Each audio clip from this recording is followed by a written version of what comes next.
ଗଅଁଦିଆ କଂଗ୍ରେସ କାର୍ଯ୍ୟାଳୟରେ ନୂତନ ଏନ୍ଏସି ନିର୍ବାଚନକୁ ଆଖିଆଗରେ ରଖି ବୈଠକ ଅନୁଷ୍ଠିତ। ଜାତୀୟ କଂଗ୍ରେସର ଗଅଁଦିଆ ବ୍ଲକ ସଭାପତି ଡକ୍ଟର ବନମାଳୀ ଦାସଙ୍କ ନେତୃତ୍ୱରେ ଅନୁଷ୍ଠିତ ଉକ୍ତ ବୈଠକରେ ଜିଲ୍ଲା କଂଗ୍ରେସ ସଭାପତି ଛବିରାଜ ବିଶ୍ୱାଳ ଯୋଗ ଦେଇଥିଲେ। ଢେଙ୍କାନାଳ ଜିଲ୍ଲା ଗଅଁଦିଆ ବ୍ଲକର ନୂତନ ଏନ୍ଏସି ନିର୍ବାଚନର ପ୍ରଥମ ସୋପାନ ବିଗୁଲ ବାଜିଲା ଶ୍ରୀରାମଚନ୍ଦ୍ର ମେଡିକାଲ ପାଖ ଜାତୀୟ କଂଗ୍ରେସ କାର୍ଯ୍ୟାଳୟରେ। ଉକ୍ତ କାର୍ଯ୍ୟକ୍ରମରେ ଅନେକ ଦଳୀୟ କର୍ମକର୍ତ୍ତାମାନଙ୍କୁ ନେଇ ଆଗାମୀ ଦିନରେ ଦଳ କିପରି ଭଲ ସଂଗଠନ କରିପାରିବ ସେ ବିଷୟରେ ଆଲୋଚନା କରାଯାଇଥିଲା। ଚଳିତ ସରକାରଙ୍କ ଭଦ୍ରମୁଖା ପିନ୍ଧା ଚେହେରାକୁ ପଦାକୁ ଆଣି ଲୋକମାନଙ୍କ ପାଖରେ ପହଞ୍ଚାଇବା ହେଲା ପ୍ରଥମ ଲକ୍ଷ୍ୟ। ଗାଁକୁ ଫେରିଯିବା ଓ ଜାତୀୟ କଂଗ୍ରେସକୁ ଫେରିଯିବା ପାଇଁ କହିଥିଲେ ଜିଲ୍ଲା କଂଗ୍ରେସ ସଭାପତି ଛବିରାଜ ବିଶ୍ୱାଳ ଓ ଡକ୍ଟର ବନମାଳୀ ଦାସ।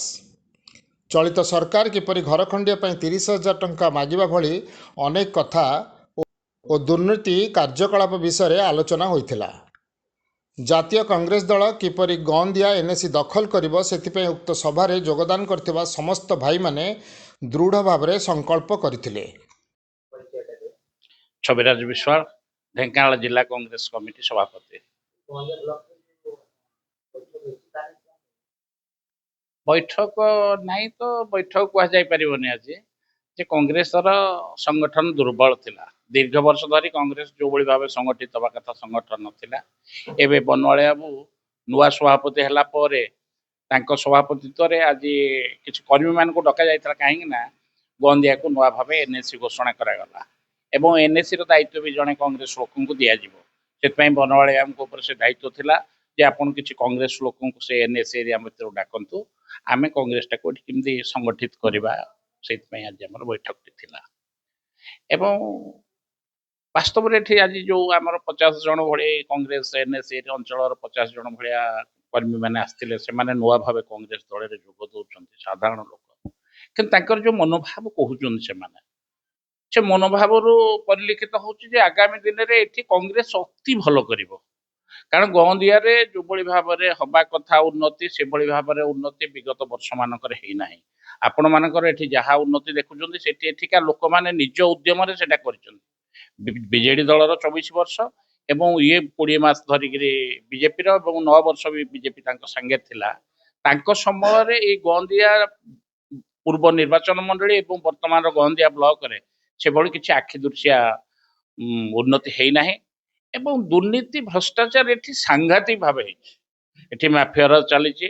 ଦୁର୍ନୀତି କହିଲେ ତାର ହିସାବ କରାଯାଇ ନପାରେ।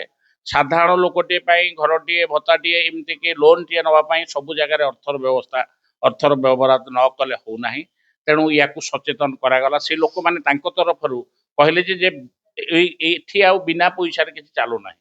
ତେଣୁ ଆଗାମୀ ଦିନରେ ଆମେ କଂଗ୍ରେସ ଦଳର ତ ଆର୍ଥିକ ଅବସ୍ଥା ଆପଣ ଜାଣିଛନ୍ତି ଯେ କେନ୍ଦ୍ର ସରକାର କଂଗ୍ରେସର ଆକାଉଣ୍ଟକୁ ଫ୍ରିଜ୍ ଗତ 19-24 ନିର୍ବାଚନ ପୂର୍ବରୁ କରିଦେଇଛି। କଂଗ୍ରେସ ପାଖେ ପଇସା ନାହିଁ ଏବଂ ପଇସାରେ ବି କଂଗ୍ରେସ ଆଗାମୀ ଦିନରେ ଲଢ଼ିବ ନାହିଁ। ଦୁର୍ନୀତି ମୁକ୍ତ ସମାଜ ଗଠନ କରିବା ଏବଂ ଭଦ୍ର ଲୋକମାନେ ଭଲ ଲୋକମାନଙ୍କୁ ରାଜନୀତିକି ଆଣି ପୁଣି ରାଜନୀତିକୁ ଠିକ୍ କରିବା ଆମ ଲକ୍ଷ୍ୟ, ମୂଳ ଲକ୍ଷ୍ୟ। ଏବଂ ମୁଁ ଆପଣମାନଙ୍କ ଆଗରେ ଦୃଢ଼ ଭାବରେ କହୁଛି ଯେ ଆଗାମୀ ନିର୍ବାଚନରେ ଗଅଁଦିଆ ହିଁ କଂଗ୍ରେସର ଭିତ୍ତିଭୂମି ଓଡ଼ିଶାରେ ପ୍ରତିଷ୍ଠା କରିବ। ଏଇଠି ହିଁ ଆରମ୍ଭ ହେବ ଏବଂ ଅତି ଭଲ କରିବ। ଏଠି ଲୋକମାନଙ୍କର ଯାହା ଚରିତ୍ର, ଲୋକମାନଙ୍କର ଯାହା କଥାଭାଷାରୁ ଜଣାପଡ଼ୁଛି ଯେ ସେମାନେ ବହୁ ମାତ୍ରାରେ କଂଗ୍ରେସ ପାଇଁ ଆଗ୍ରହୀ ଅଛନ୍ତି। କିନ୍ତୁ ଆମେ ଯେଉଁ ନେତୃତ୍ୱର ଅଭାବ ଥିଲା, ଆମ ପାଖେ ବର୍ତ୍ତମାନ ନେତୃତ୍ୱ ଆସି ପହଞ୍ଚିଛି। ବନମାଳୀ ବାବୁଙ୍କର ଭଲ ନେତୃତ୍ୱ ରହୁଛି, ତାଙ୍କର ସାଂଗଠନିକ ଦକ୍ଷତା ଅଛି, ଲୋକମାନଙ୍କ ପାଇଁ ଗ୍ରହଣୀୟତା ଅଛି। ତା ସହିତ ଏଠି ଆମ ଏନ୍ଏସିରେ ଜଣେ ବନ୍ଧୁଙ୍କୁ ଆଜି ନୂଆ ଭାବେ କାହାକୁ ଦାୟିତ୍ୱ ଦେବୁ ସେ ମଧ୍ୟ ଧାର୍ଯ୍ୟ କଲୁ। ସେ ବାବୁଙ୍କର ମଧ୍ୟ ଭଲ ଦକ୍ଷତା ଅଛି, ନିଷ୍ଠାପର ଲୋକ, ନିରପେକ୍ଷ ଲୋକ, ଦୁର୍ନୀତି ମୁକ୍ତ ଲୋକ। ତେଣୁ ଆଗାମୀ ଦିନରେ କଂଗ୍ରେସ ଏଠି ଭଲ କରିବ। ଧନ୍ୟବାଦ। ଗଅଁଦିଆ ପୂର୍ବତନ ଛାତ୍ର କଂଗ୍ରେସ ସଭାପତି ଗଅଁଦିଆ ବ୍ଲକ ଏବଂ ଏବେ ନୂତନ ଗୁରୁ ଦାୟିତ୍ୱ ବା ଏନ୍ଏସିର ମୁଖ୍ୟ କରିଥିବାରୁ ମୁଁ ଆମର ଜିଲ୍ଲା ଏବଂ ବ୍ଲକ ସଭାପତିଙ୍କୁ ପ୍ରଥମେ ମୁଁ ଧନ୍ୟବାଦ ଜ୍ଞାପନ କରୁଛି ଏବଂ ଆଗାମୀ ଦିନରେ ଆମେ କଂଗ୍ରେସର ବାର୍ତ୍ତା ନେଇ ଗଅଁଦିଆ ଏନ୍ଏସିର ଡୋର ଟୁ ଡୋର ଲୋକଙ୍କ ପାଖକୁ ନେଇଯିବୁ। ଏବେକାର ସରକାରଙ୍କର ଦୋଷ ଦୁର୍ବଳତା ସବୁ ଜଣେଇବୁ ଆଉ କଂଗ୍ରେସର ବାର୍ତ୍ତା ଏନ୍ଏସିର କୋଣ ଅନୁକୋଣରେ ବୁଲିବ ଏବଂ ମୋର ବିଶ୍ୱାସ ନିଶ୍ଚିନ୍ତ ଆଗାମୀ ଦିନରେ କଂଗ୍ରେସ ମଜବୁତ ହେବ ଆଉ ଦୁର୍ବଳରୁ ସବଳ ହେବ। ଏହା ହିଁ ମୋର ଦୃଢ଼ ବିଶ୍ୱାସ ଏବଂ ଆମର ଆଦିବାସୀ खटिकिया लोक चाषी भाई तांकर जो न्याय्य अधिकार अच्छी ताकू मुदा करी कांग्रेस दल निश्चिंत गंदिया एनएसी भोट लड़ब एवं निश्चिंत यह गोटे रोचक लड़ाई हम अब आशा करुचु आमे भी लड़ाई रे भल रेजल्ट करूँ यह मोर विश्वास। ଦେଖାଯାଉଛି ଗହଣ୍ଡିଆରେ ଦଳ ମଜବୁତ ଅଛି, ଦୁଇଟି ଦଳ ଅଛି, ସରକାର ଦଳ ବିରୋଧୀ ଦଳ। ଆଉ ଆପଣଙ୍କର ମୁଦ୍ଦା କ'ଣ ରହିବ? ଯେହେତୁ ସ୍ୱାସ୍ଥ୍ୟ ବ୍ୟବସ୍ଥା ଖରାପ ରହିଛି, ଶିକ୍ଷା ବ୍ୟବସ୍ଥା ଖରାପ ରହିଛି, କିଛି ମୁଦ୍ଦା ରହିବ କି? ସେ निश्चिंत मुद्दा कारण वर्तमान सरकार वर्तमान जेमिति चलैछन्ति वर्तमान आज चाषी कांदुची जड़े साधारण लोक जड़े छोट चाषी घरे 30 क्विंटाल 40 क्विंटाल धान एबे भी रही एवं जहाँकि अभावी बिक्री सामना होती से धान अभावी बिक्री सामना ही चाषी आज कांदुची रही मुख्य मुद्दा एवं लोकंकर न्याय्य अधिकार अनियमित देय एसबू रही सरकार दर दाम एसबू रही मुख्य मुद्दा यही मुद्दा को नहीं आम एनएसी निश्चिंत लड़ू एवं भल रिजल्ट करूँ।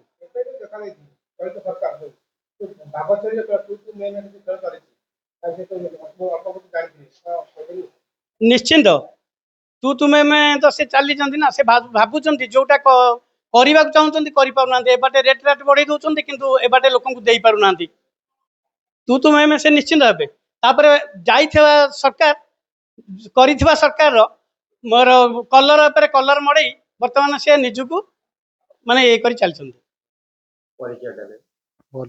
बनमाली दास गंदिया ब्लॉक सभापति अच्छी कांग्रेस ये आम प्रथम पर्यायर बैठक थिला। प्रथम पर्याय बैठक हिसाब से आम कर्मी सम्मेलन थिला। ये कर्मी सम्मेलन आई मध्य पिला कर्मी मान बार्ता देचु कथा केमती आम गंदिया एनएसी को हाथ को नबू लोक ता माध्यम न्याय पाइबे से आम कर्मी सम्मेलन प्रथम पर्याय आरंभ कर कौन रहिबो मूल मुद्दा रहिबो जो एनएसी रो कौन रही कि आपण ओलेबे कार देबे मूल मुद्दा तो रहिबो लोक माने केन हक अधिकार न्याय पाइबे। आगु विगत वर्ष रे जेमती हमर बीजेडी थिले अभी बीजेपी अछंती सेमानक ठारो लोक माने न्याय पाउना सबु क्षेत्र में देखो शिक्षा क्षेत्र में देखो स्वास्थ्य क्षेत्र में देखो गमनागमन रे लोकन को आवास रे प्रत्येक क्षेत्र में जोटा लोकंकर अधिकार सेटा से माने पाई नांती तो सेथि पे तांको सचेतन कलु जे केमिति आमे पाइबा आम कांग्रेस आगु जहाँ करिछि आगु एठी कांग्रेस विगत दिन हमर दिग्रम पूर्व 25 वर्ष पूर्व कांग्रेस जति दिन नाही ता पूर्व जहाँ कांग्रेस करिछि तापरे आज केही करना खाली ताको रिपेयरिंग करिया जोड़ीबा एंती करछि किंतु नुआ किछि से माने करिना तो कांग्रेस जहाँ करछि ताको ही लोक वर्तमान सहित धरि रखिछन्ति किंतु एबे पुणी लोक जागृत होउछन्ति कांग्रेस संगे जोड़ी होउछन्ति आम हाथ में हाथ मिसाउछन्ति आम के न्याय पाइबू से माने खोजुछन्ति तेणु आम संगे सब जोड़ी होइछि आ आम आगु जीवु लोक न्याय देबु। ढेंकानालरू सौम्यरंजन महांती रिपोर्ट नागराज न्यूज।